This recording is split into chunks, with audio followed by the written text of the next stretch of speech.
I cooked for my family for 40 years. When my husband died, my son moved me into a storage room in the back of his house, and my granddaughter called me the help in front of her friends. When the lawyer read the will, everyone thought I got almost nothing. But when I opened that old recipe notebook my husband left me, the bank manager had to sit down. Inside that notebook was a secret worth more than everything they had. And from that day on, nobody ever dared call me the help again. But before we get into the story, please support us by liking and subscribing right now. I also want to say hi. Leave your name, city, and the word present in the comments. I want to know where you're listening from, even in faraway places. My name is Marta. I am 68 years old, wrinkled hands, a curved back, and a heart that, despite everything, still beats strong. If you saw me on the street, you would probably think I was just another old lady carrying grocery bags. But I carry much more than groceries. I carry 40 years of a life devoted to a family that, in the end, decided I was worth nothing. It all started on a Tuesday morning, 3 weeks after my husband Antonio passed away. He was 72. His heart just stopped while he slept. When I woke up and touched his cold arm, I knew my life had changed forever. Not just because of the pain of losing the man I shared a bed with for 45 years, but because of what came after. Antonio was a simple man. He worked his whole life as a construction foreman for a building company in town. He never complained. He never missed a day. Every month he brought his paycheck and placed it in my hand. I was the one who managed the house, paid the bills, fed the children.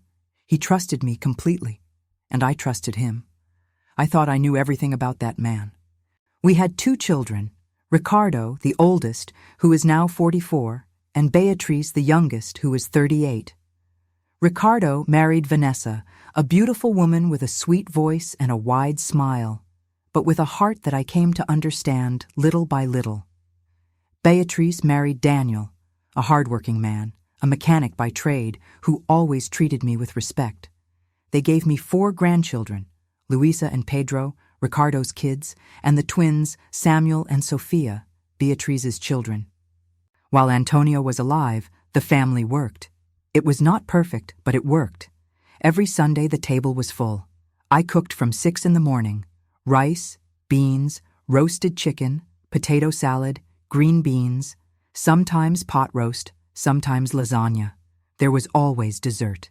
I spent the entire day in the kitchen, and when everyone sat down to eat, my seat was the last one. I served everyone before I served myself. I thought that was how it should be. A mother serves. A grandmother takes care of people. A woman of my generation does not complain. But when Antonio died, the table started to empty, and along with it, the respect I thought I had earned. The first thing that happened was the family meeting.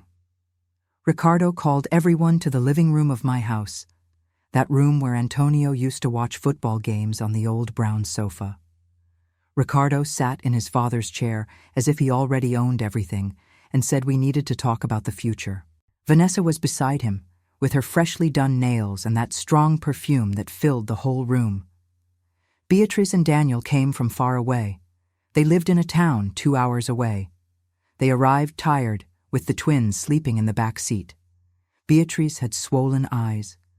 Daniel gave me a tight hug at the door and whispered that everything would be okay. I held his hand and pretended I believed him. Ricardo got straight to the point. He said the house was too big for me alone, that I could not afford to maintain it, that the best thing would be for me to move in with him. He said all of this in a calm voice, almost professional, as if he were in a business meeting. Vanessa nodded at every sentence, as if they had rehearsed the whole thing the night before. Beatriz offered to take me to her town. She said I would have more peace there. But Ricardo cut her off quickly. Mom won't adjust. It's better she stays here, close to what she knows. And just like that, it was decided. I would move in with Ricardo and Vanessa. What I did not know was that moving in with them did not mean what I imagined. It meant I would be transferred to the back room, that damp little space that used to be a storage room for tools and old boxes. Ricardo said they were renovating the guest room, And it would be temporary. Temporary lasted 2 years. In the first month, I thought it was just an adjustment. By the second month, I began to understand the pattern. Vanessa never cooked. When I moved in, suddenly the kitchen became my full responsibility. Breakfast for 5 people, lunch, dinner. I washed the dishes, did the laundry, picked up Pedro from school when Vanessa had a hair appointment. Luisa, my oldest granddaughter, was 16 and treated me as if I were invisible. Pedro, at 12, was a good boy, but he was afraid to go against his mother.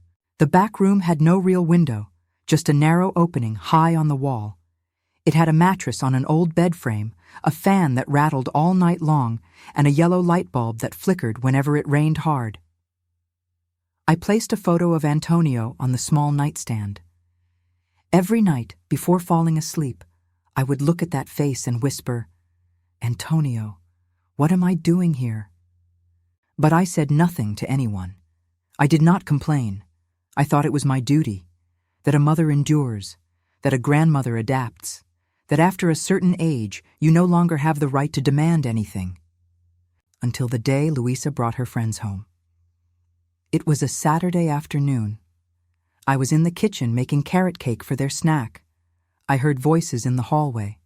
One of her friends asked who that lady in the kitchen was, and Luisa answered, laughing, "Oh, that's my grandma. She's basically the help around here." The girls laughed. I dropped the wooden spoon.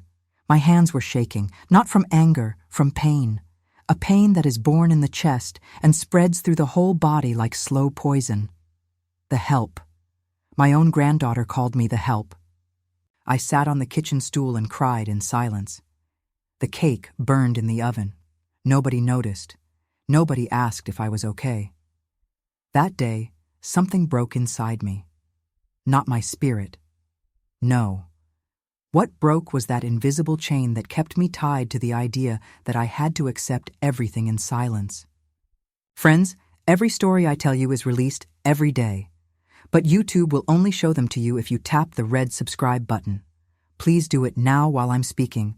Tap subscribe, turn on notifications, and you'll never miss a story. Have you done it yet?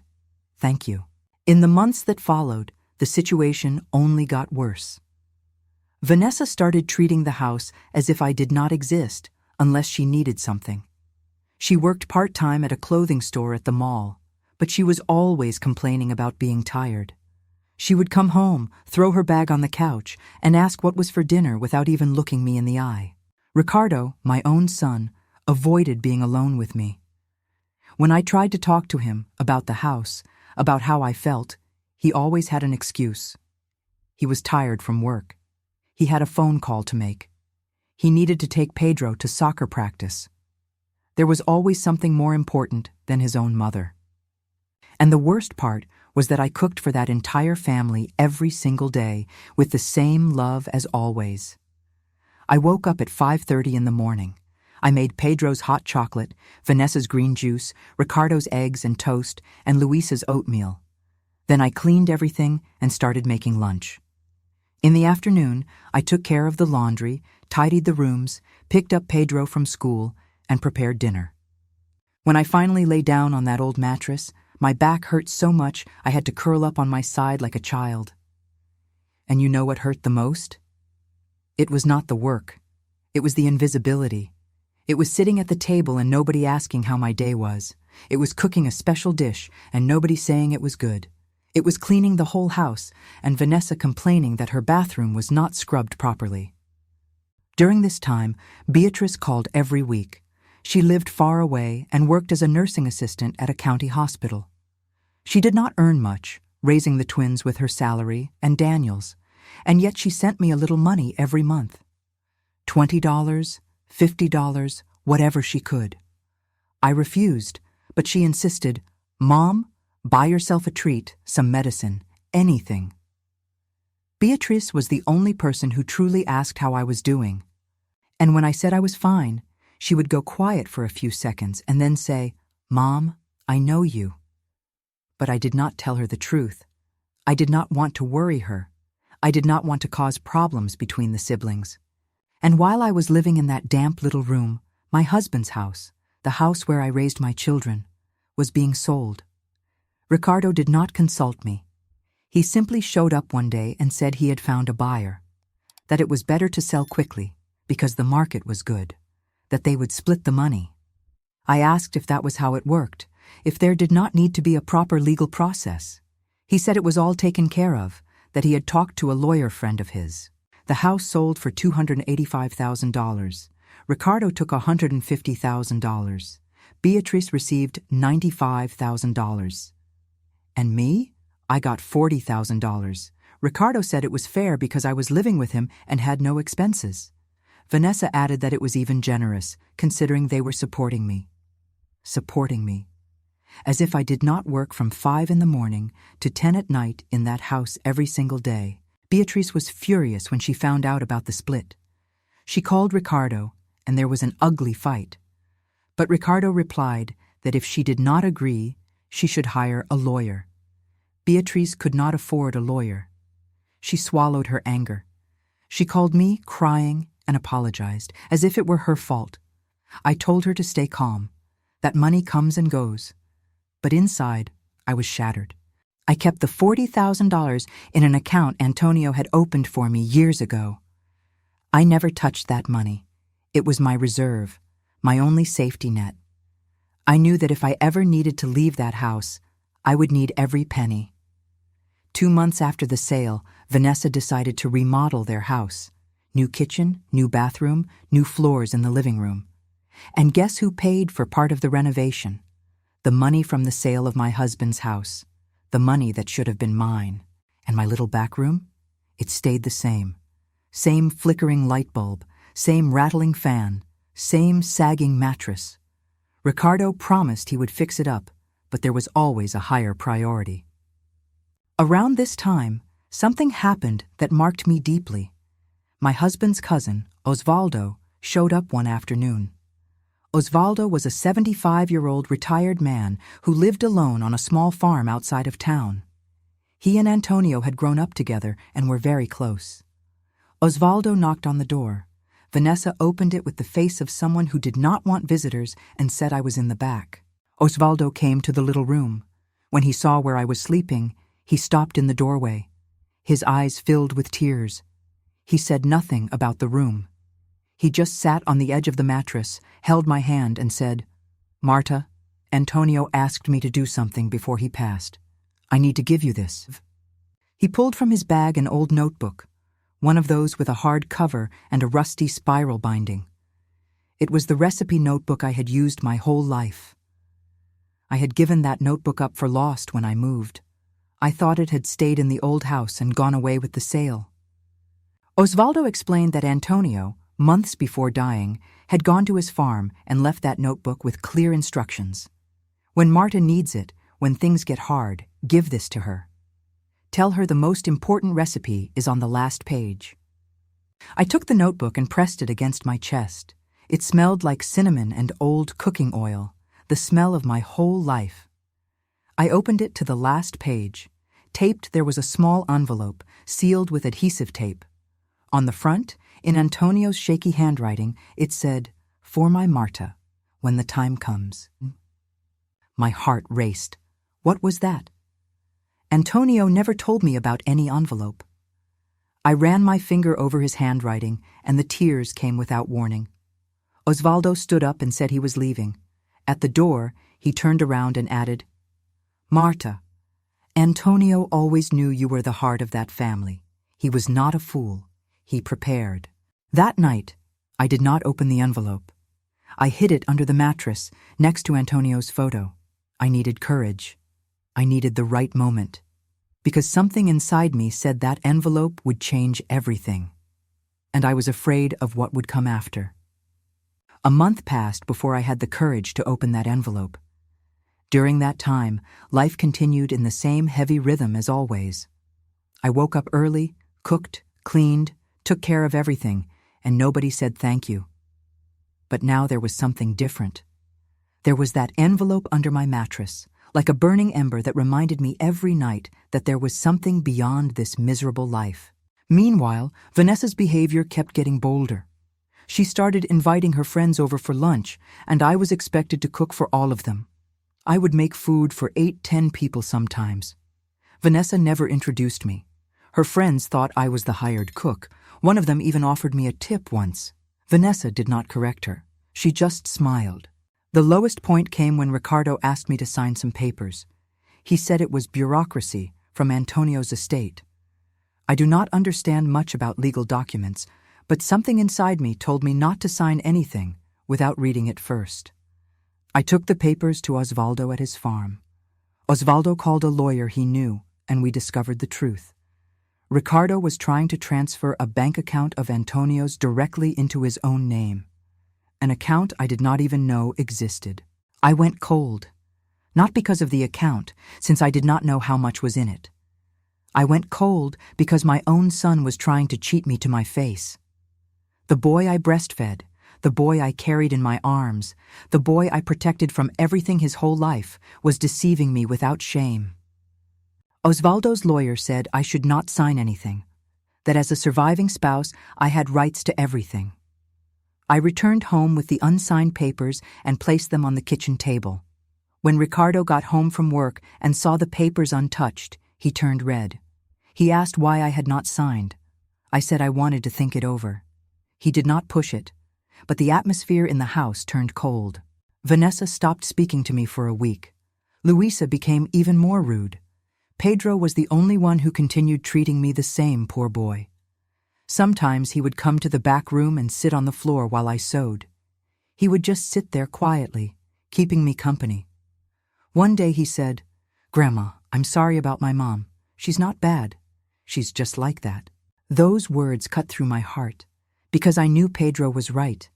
Vanessa was not exactly evil. She was selfish. She was insensitive. She was the type of person who looks at others and only sees what they can offer. And in her eyes, I was useful as long as I cooked and cleaned. Beyond that, I was a burden. It was that same week that I decided to open the envelope. It was a Wednesday night. The house was quiet.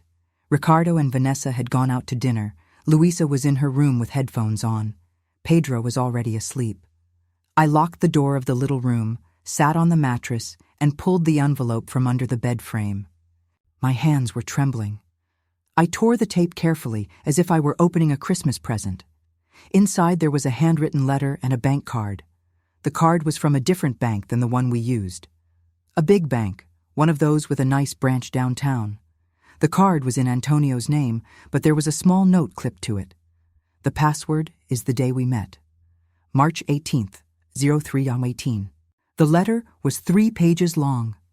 Antonio's handwriting was shaky. He must have written it when he was already sick, but every word was clear. My Marta. If you are reading this, it is because I am already gone and because things have gotten hard. I know you. You must be enduring everything in silence, thinking it is your duty. It is not. You have already given too much. I read that first line and could not see straight anymore from crying. I kept reading. Antonio explained that 20 years ago he had started saving money on the side. Every month he set aside a portion of his salary and deposited it into that secret account. In the beginning it was not much, $100, $200, but it grew. When he retired, he started depositing most of his pension there, since I was the one managing the household money and he knew the bills were always paid on time. He continued, I know what Ricardo is like. He is my son, and I love him, but he is weak. Vanessa controls him, and when I am gone, she will want everything. She will want the house, the money, and she will leave you in a corner. I know people like that. My own mother went through the same thing. My heart tightened. Antonio knew. He knew everything that was going to happen. He predicted every move Ricardo and Vanessa would make as if he were reading the future. The letter went on. That is why I prepared a plan. The money in this card is yours, only yours. It is not in the estate because it is not in our regular bank. It is in an account I opened alone with Osvaldo as a witness. There is a document at the notary registering everything. Osvaldo knows where it is. And then came the part that took my breath away. Marta, do not touch this money now. Wait. Wait until they show who they really are. Wait until the estate is settled. Wait until you are sure there is nothing left to lose. And then go to the bank. You will understand everything. But there was more. The letter had a second part I did not expect. Antonio wrote, "There is also something else. Before I got sick, I went to see a lawyer by myself. I found out that the house, our house, is worth more than Ricardo thinks.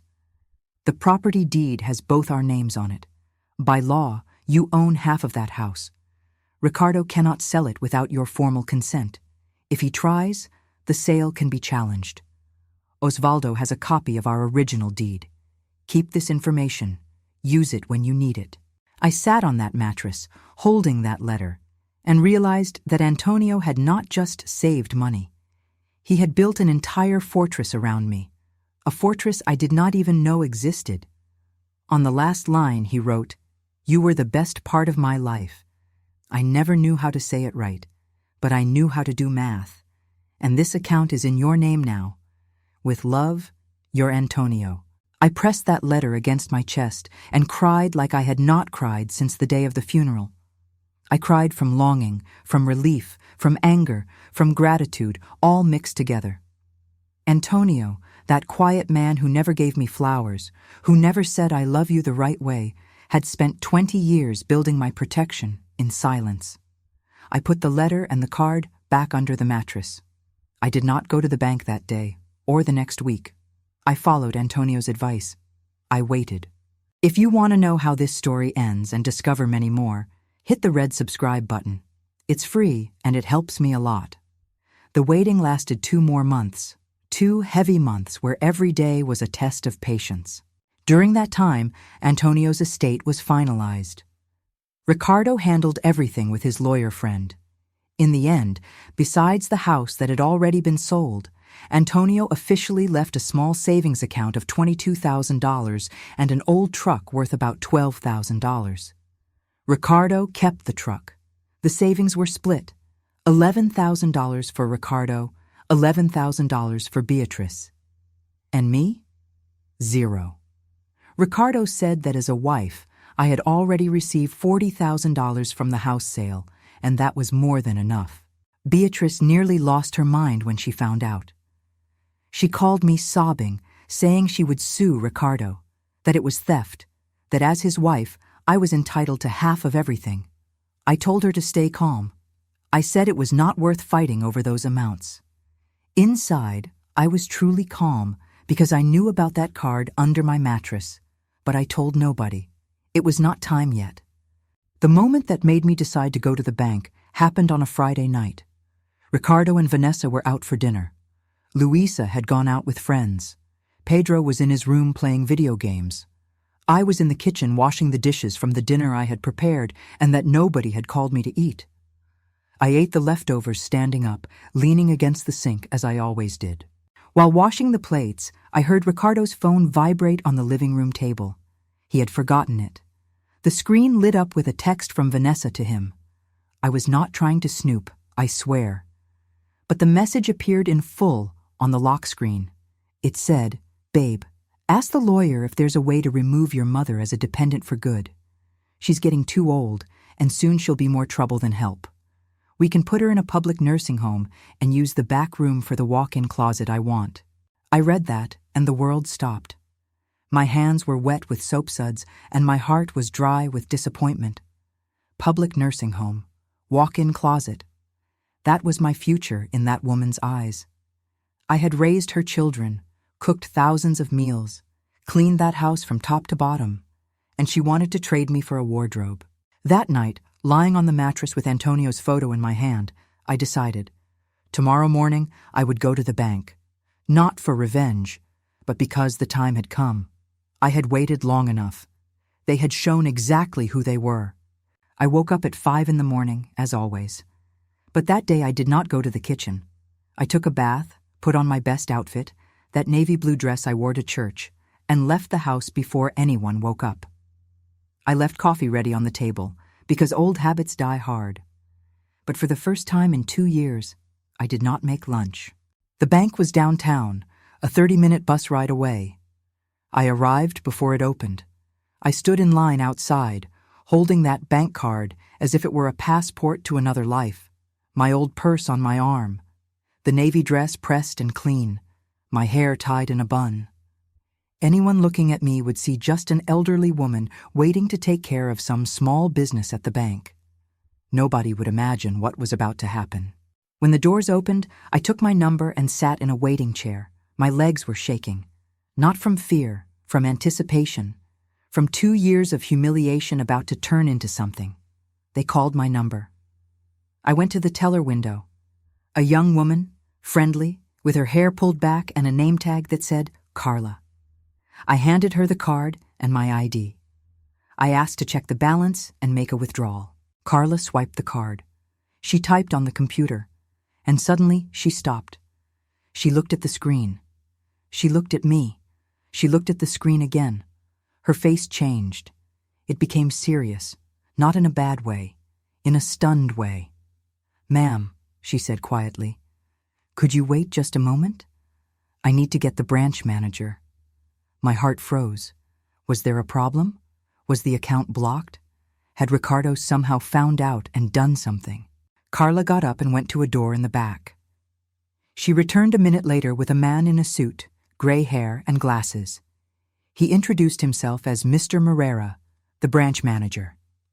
He greeted me politely and asked me to follow him to a private room. The room was small, air-conditioned, with a glass table.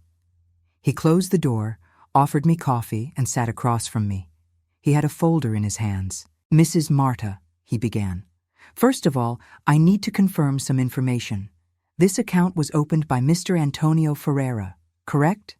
"Yes," I said. "My husband. He has passed away." "My condolences," said the manager. "You are the registered beneficiary of this account. Mr. Antonio made a point of registering this at the notary and here at the bank with all the necessary documents. Did you know that?" I knew, more or less. The letter said something about it, but I did not understand the legal details. The manager opened the folder and showed me a document. It was a deed of gift, made while Antonio was alive, registered at the notary, where Antonio transferred to me all the funds in that account. The document was 3 years old. Antonio had done it long before he died. The manager looked at me with an expression that mixed respect and surprise. "Mrs. Marta," he said, "do you know how much is in this account?" I shook my head. "I do not know. My husband never told me." He turned the page of the statement and placed it in front of me. I looked at the numbers. I read it once, I read it twice. The third time, my vision blurred. Current balance, $487,322.16, almost $500,000. I stared at that number for so long that the manager must have thought I had fainted with my eyes open. He offered me water. I accepted. I took a small sip, trying to process what was in front of me. $487,000. Antonio, who never bought new clothes for himself, who wore the same shoes until the sole had holes, who ate a packed lunch every day at the construction site to save money, had put away almost $500,000 over 20 years, penny by penny, for me, penny by. The manager explained everything calmly. Antonio had opened that account 20 years ago with an initial deposit of $500. Over the years, he made regular deposits. Some months it was small, $50, $100. Other months, when he received his holiday bonus or some extra from the construction company, he deposited more. In the last 5 years after he retired, he started depositing almost his entire pension there. On top of that, part of the money was invested in certificates of deposit and earned interest every month. But what stunned me the most was something the manager mentioned almost casually. He said that 3 months before dying, Antonio had come to the bank in person. He was weak, walking slowly, but he insisted on coming. He asked to update the account documentation, reinforce the deed of gift, and make everything legally bulletproof. He told the manager, on that day, a sentence that Mr. Moreira never forgot. "That woman cooked for my family her entire life. She never asked for anything. She never complained. This money is the least I can do for her." When the manager told me that, I could not hold it together. I covered my face with both hands and cried right there in the private room of the bank with the cold air conditioning drying the tears on my face. I cried from missing him. I cried because that quiet man, who I thought did not notice my sacrifice, noticed everything. Every plate I washed, every shirt I ironed, every night I lost sleep caring for a sick child. He saw it all. And not knowing how to speak about it, he did it his way. He saved money. The manager waited patiently. When I composed myself, he asked what I would like to do, whether I wanted to withdraw, transfer, or keep the money there. I said I would leave it for now. I needed to think. I needed to plan. I would not act on impulse. But then Mr. Moreira said something that opened another door I did not expect. "Mrs. Marta, there is one more thing. Mr. Antonio left a second envelope in our vault. He asked that it be delivered to you personally, only after you discovered the account balance." A second envelope. Antonio, even from beyond, was still one step ahead. The manager went to the back and returned with a sealed envelope. I opened it with shaking hands. Inside was a single sheet of paper, a photocopy of the original property deed of our house, the house that Ricardo had already sold. Both our names were on it, and attached to it was a note in Antonio's handwriting. "Marta, if Ricardo sold the house without your legal consent, the sale is not valid. Osvaldo has the original deed and a signed affidavit from me. Use this if you need to. Do not let them take what is ours." I almost stopped breathing. Antonio had not only predicted that Ricardo would sell the house, he had prepared the evidence to fight back. I left the bank with shaky legs, but with my chest full of something I had not felt in a very long time. Dignity. That money was not just money. It was Antonio telling me from beyond that I deserved more, that I deserved much more than a back room, a flickering light bulb, and the title of the help. But I did not go home celebrating. I did not tell anyone. I took the bus back, entered through the back door, and went straight to the kitchen. Vanessa was in the living room, on her phone, and complained that lunch was late. I said nothing. I just cooked. But inside, something had fundamentally changed. I was no longer the Marta who endured in silence. I was the Marta who was waiting for the right moment. And the right moment came 3 weeks later, when Ricardo called the meeting that changed everything. He gathered the family again. This time, even Beatrice and Daniel came. Ricardo said he had important news. He was going to sell the apartment where they lived and buy a bigger house in a gated community. The idea was Vanessa's, of course. She wanted a pool, a barbecue area, and a bedroom for each child. And to pay the difference, Ricardo needed the money that was still in process from Antonio's estate. But then came the bomb. Ricardo said, with complete casualness, that for the move to work, I would need to go somewhere else, that the new house would not have space for me, that maybe it would be better if I went to Beatrice's house, or perhaps a nice nursing home, and he would help pay for it. A nursing home. He said nursing home in the same tone as someone talking about moving a piece of furniture. Vanessa was looking at her phone while he spoke. Luisa was not even in the room. Pedro looked at me with tears in his eyes, but said nothing. Poor boy.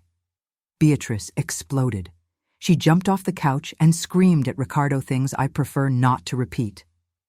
Daniel, who rarely got involved in arguments, also stood up and said it was a disgrace. That no real son does this to his own mother. Ricardo turned red. Vanessa finally put down her phone and said, in that voice like honey mixed with poison, "Everybody calm down. We just want what's best for Marta. She deserves to rest. Taking care of a house is too much for her age. Rest." As if I were an old appliance that needs to be unplugged and stored in a corner. I stayed silent throughout the entire argument. I let everyone speak. I let Beatrice scream. I let Daniel defend my honor. I let Ricardo stammer trying to justify himself. I let Vanessa pretend to care. When everyone went quiet, I stood up. "Are you done?" I asked. Everyone looked at me. "Can I speak now?" The room fell into absolute silence. I looked at each one of them before I began. Ricardo, nervous, fidgeting with his hands. Vanessa, arms crossed, with the face of someone who already had her answer prepared. Beatrice, with red eyes from crying in anger. Daniel, standing beside her like a silent wall. Pedro, sitting in the corner with his head down. I took a deep breath and started to speak. I did not shout. I did not cry. I spoke with the calmest voice I had ever used in my life. I told them that for the last 2 years, since Antonio died, I had cooked every meal in that house, that I had washed, ironed, cleaned, picked up kids from school, served lunches for Vanessa's friends, and endured being called the help by my own granddaughter. I told them that I had slept in a windowless room while my husband's house was sold, and the money turned into a new bathroom and kitchen for Vanessa. I told them that my son tried to make me sign papers to take over his father's bank account without consulting me. Each sentence was a stone, and each stone hit the silence of that room with a weight nobody expected. Ricardo tried to interrupt me. "Mom, that's not how it is." I raised my hand. "I am not finished." I told them that I knew about Vanessa's text message, the one about the public nursing home and the walk-in closet. Vanessa's face went white as paper. Ricardo looked at her with an expression I had never seen before. Betrayal. I said that during these 2 years, while everyone treated me as if I were invisible, I had been learning something I had never learned before, that kindness without limits becomes slavery, that a mother can love her children without destroying herself for them. That dignity is not something others give you. It is something you take back. And then I said the sentence that changed everything. "I am leaving this house tomorrow." Ricardo's eyes went wide. "Leaving? Where are you going?" I pulled the bank statement from my purse. I placed it on the coffee table. Ricardo picked it up. He read it. His eyes nearly popped out. Vanessa leaned over to see. "Almost $500,000, she repeated. "Where did that come from?" "From Antonio," I said. "My husband spent 20 years saving money for me, because he knew this day would come. He knew that when he left, I would be unprotected. He knew you better than you know yourselves." The silence that followed was the heaviest I have ever experienced. It was as if the air had turned solid. Nobody moved, nobody breathed, but I was not done. I pulled out the second envelope, the copy of the property deed. I placed it next to the bank statement. "And this," I said, "is the original deed of our house. The house that you sold, Ricardo. The house that has both my name and your father's name on it. The house that, legally, you could not sell without my written consent." Ricardo's face drained of all color. Vanessa sat down slowly, as if her legs had lost their strength. "Your father knew," I continued. "He knew you would try to sell it. He left a copy with Osvaldo and a signed statement. My lawyer already has everything." The word lawyer hit the room like a thunderclap. Ricardo opened his mouth, but no sound came out. Vanessa grabbed the armrest of the couch as if the floor were moving. Beatrice was the first to react. She came to me and hugged me so hard I almost lost my breath. She was crying on my shoulder while repeating, "I knew it. I knew Dad would never leave you like that." Daniel's eyes were wet. Pedro got up from the corner and came to hold my hand. "Grandma," he whispered, "I am sorry." Ricardo sat on the couch in shock, with the papers in his hands, unable to speak. Vanessa had gone to the kitchen. I heard the sound of a glass being filled with water. Her hands must have been trembling. I did not do this for revenge. I need you to understand that. I did it because it was necessary, because they needed to know I was not what they thought, that Antonio was not what they thought, that the woman they treated like a maid had more wealth than their apartment was worth. But I did not stop there. The following week, I went to see the lawyer that Osvaldo had recommended, a woman named Ms. Helena, a specialist in family law. I brought everything: Antonio's letter, the bank statement, the deed of gift, the property deed copy, the papers Ricardo tried to make me sign, and a small notebook where I had written down every day of the past 2 years. Every meal I cooked, every time I was humiliated, every promise Ricardo broke. Ms. Helena analyzed everything and told me I was in a very strong position. The bank account was legally mine beyond any doubt. The deed of gift made while Antonio was alive was irrevocable. The money did not enter the estate. On top of that, the house sale could be legally challenged because I, as surviving spouse and co-owner, never gave formal written consent. She said I could recover at least $100,000 from the irregular sale, possibly more. I thought about it for days, suing my own son. The idea caused me pain. But I remembered Vanessa's text message, the walk-in closet she wanted in place of my room, and I remembered Antonio's words in the letter. Wait until they show who they really are. They had shown it. Now it was my turn. But I did not want to destroy the family. I wanted justice, and I wanted to start over. So I asked Ms. Helena to organize a formal mediation. I invited everyone to a meeting at her office. Everyone. The day of the mediation arrived on a rainy Thursday morning. Ms. Helena's office was downtown in an old building with a noisy elevator. I arrived early. I wore that same navy blue dress, hair in a bun, old purse on my arm, and inside it, Antonio's recipe notebook. I do not know why I brought the notebook. Maybe because it gave me courage, as if Antonio were there with me. Ricardo and Vanessa arrived together. She was tense, jaw clenched, arms crossed. He looked smaller than I remembered, shrunk, guilty. Beatrice and Daniel came shortly after. Cousin Osvaldo also came as a witness. Ms. Helena opened the meeting by explaining that we were there for a family mediation, not a trial, that the goal was to reach an agreement that was fair for everyone. Then she asked me to speak first. I placed on the conference table all the documents, the bank statement, the deed of gift, Antonio's letter, the property deed, the unsigned papers, and my notebook with annotations. I spoke for almost 20 minutes. I told everything. From the day I was moved to the back room to Vanessa's text about the nursing home and the closet. I told them about the meals I cooked without being invited to eat together. About the times I picked up Pedro from school in the blazing heat. About the nights of back pain on that sagging mattress. About the day my granddaughter called me the help. While I spoke, Ricardo sank deeper into his chair. Vanessa stared at her own hands. Luisa was not present, but Beatrice told me later that she heard everything from her mother and could not sleep for 3 nights straight. When I finished, Ms. Helena presented the legal facts. The bank account of almost $500,000 was mine, legally irrevocable. The sale of the house had been done improperly, without my formal consent as spouse and co-owner. I was entitled to at least $100,000 more from the sale, which I never received. She looked at Ricardo and said firmly, "Mr. Ricardo, your mother could sue you, and she would probably win. But she is here today for a mediation. That says a lot about her character." Then I presented my proposal. First, the money in the bank account was mine, and I would not split it. That was the wealth my husband built to protect me.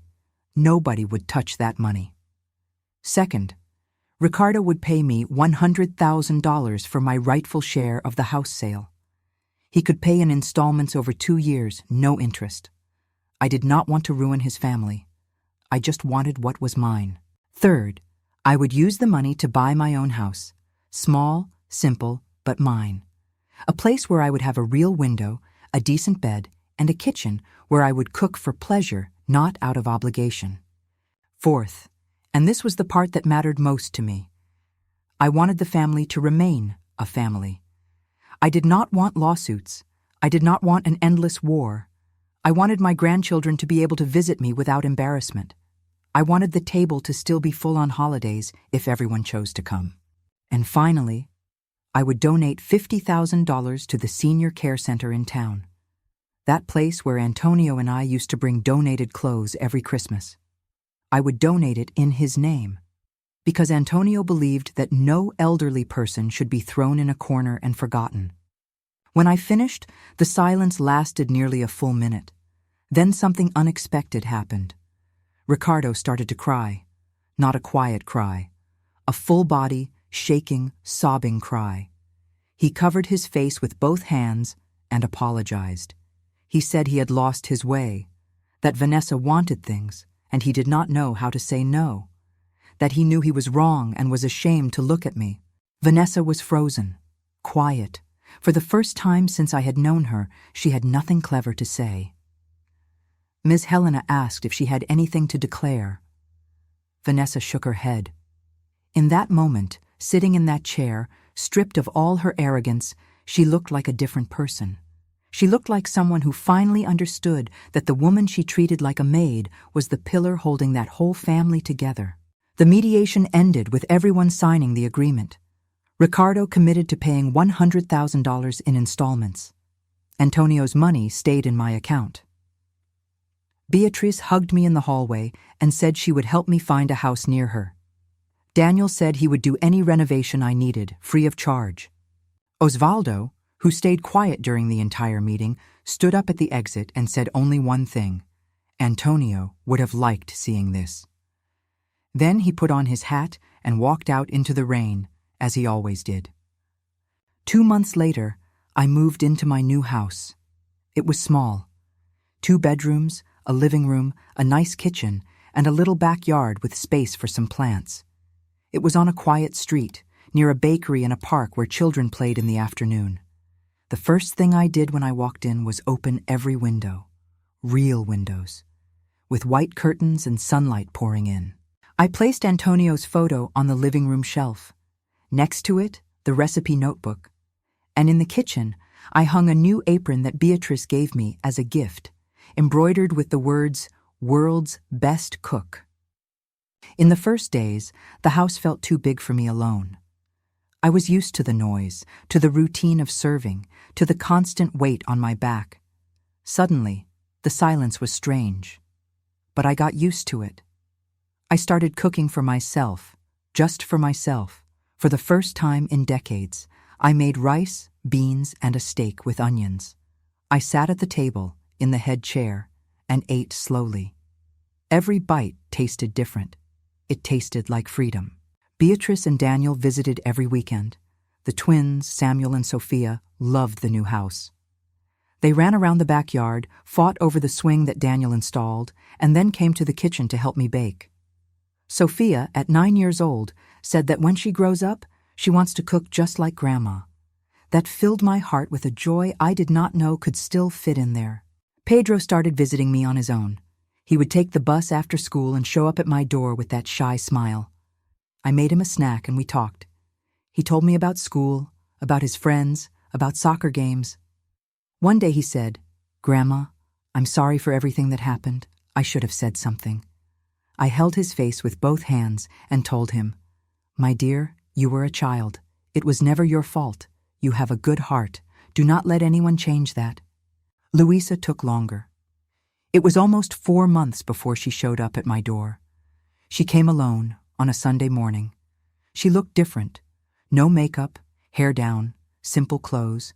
She stood on the sidewalk as if she was not sure she should be there.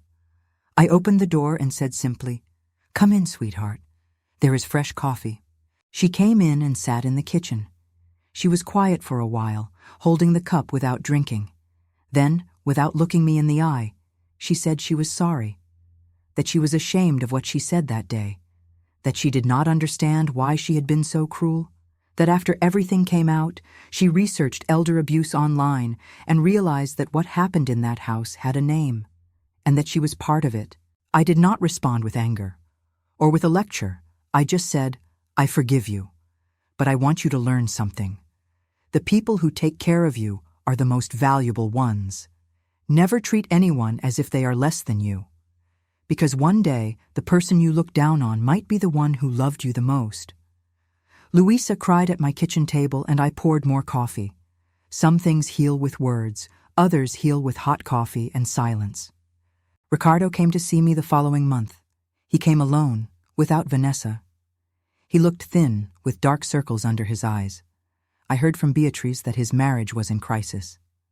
Vanessa, without her free live-in maid, was discovering that real life is heavy when you have to carry your own weight. Ricardo did not say much.